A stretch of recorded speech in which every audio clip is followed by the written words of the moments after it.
इस पिक्चर में नजर आने वाला पौधा मेरे घर में लगा हुआ है और इसके साथ जो बच्ची नजर आ रही है वो मेरी पोती है। तस्वीर बजाते खुद बहुत कुछ बयान कर रही है। उन्वान आप खुद दे लीजिए, आप पौधे लगाइए, इनसे प्यार कीजिए, ये आपसे बातें करेंगे। और ये टमाटर देखें माशाल्लाह बहुत हेल्दी। मिडिल क्लास तो समझिए कि ख़त्म ही हो गई है। मार्केट में लाने से पहले आखिरी वक्त तक खतरनाक केमिकल्स का स्प्रे जारी रहता है।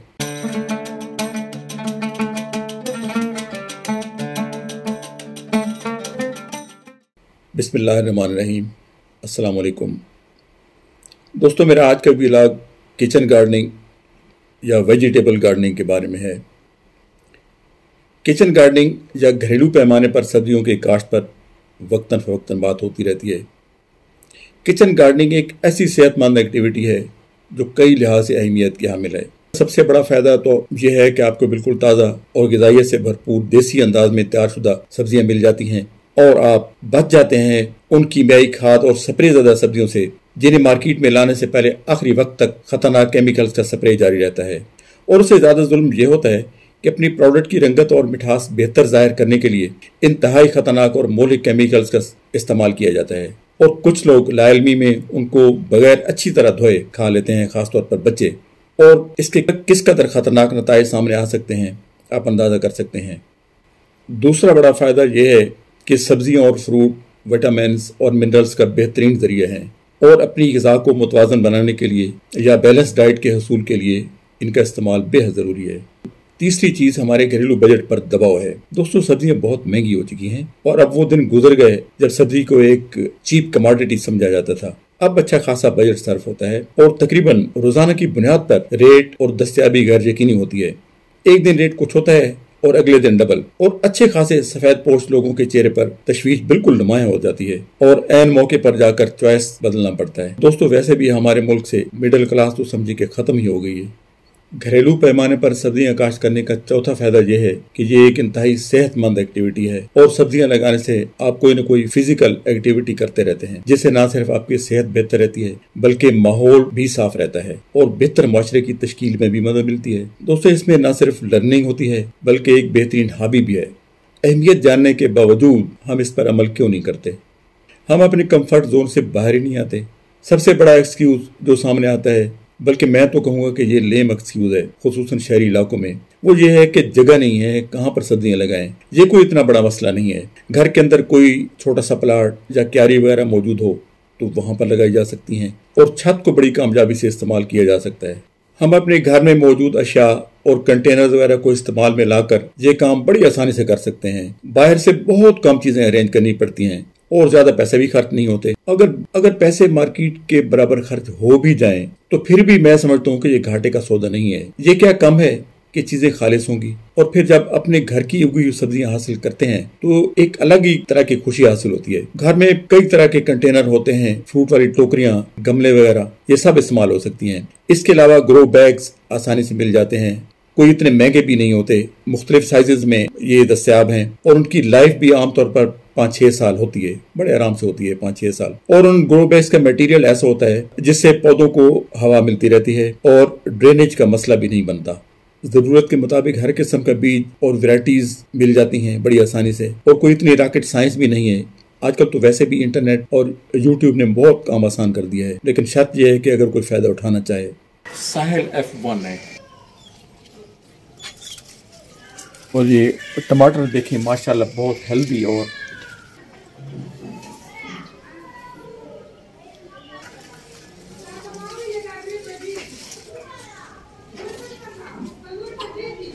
इसकी प्रोडक्शन देखें और बिल्कुल हेल्दी फ्रूट है।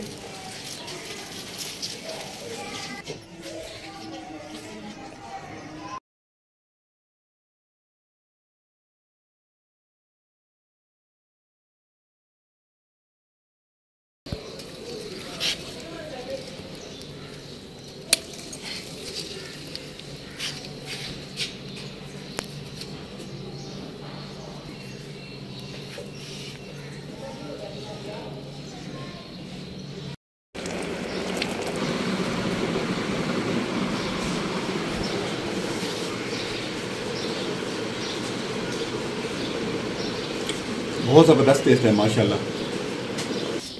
अच्छा, ये ये साहिल वैरायटी है टमाटर, ये इनडिटर्मिनेट वैरायटी है और इसकी भी हम पिकिंग ले चुके हैं पहले। और ये आपके सामने ये टमाटर लगे हुए हैं।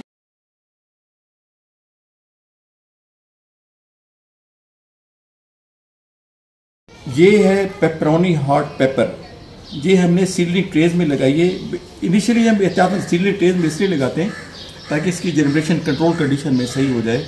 इसमें पॉटिंग मिक्स हमने शामिल किया हुआ है और साथ हमने कोकोपीट भी, कोकोपीट का मैंने जिस तरह बताया है कि उसकी मॉइस्चर होल्डिंग कैपेसिटी, उसमें मॉइस्चर रिटेनिंग कैपेसिटी बेहतर होती है। शुरू में इसमें लगाते हैं, उसके बाद फिर हम उसको शिफ्ट कर देते हैं ग्रो बैग्स में और बिल्कुल यही चीज़ हमने ग्रो बैग के अंदर शिफ्ट की हुई है। ये अगर आप देखें लो, घरेलू पैमाने पर सब्जियां उगाने के लिए कुछ बातों का ख्याल रखना बहुत ज़रूरी होता है और उनमें सबसे आम मिट्टी की तैयारी है। किचन गार्डनिंग की कामयाबी में कमोबेश 80% किरदार मिट्टी का होता है और इस मिट्टी का 50% हिस्सा भल मिट्टी होनी चाहिए और बाकी 50% ऑर्गेनिक मैटर।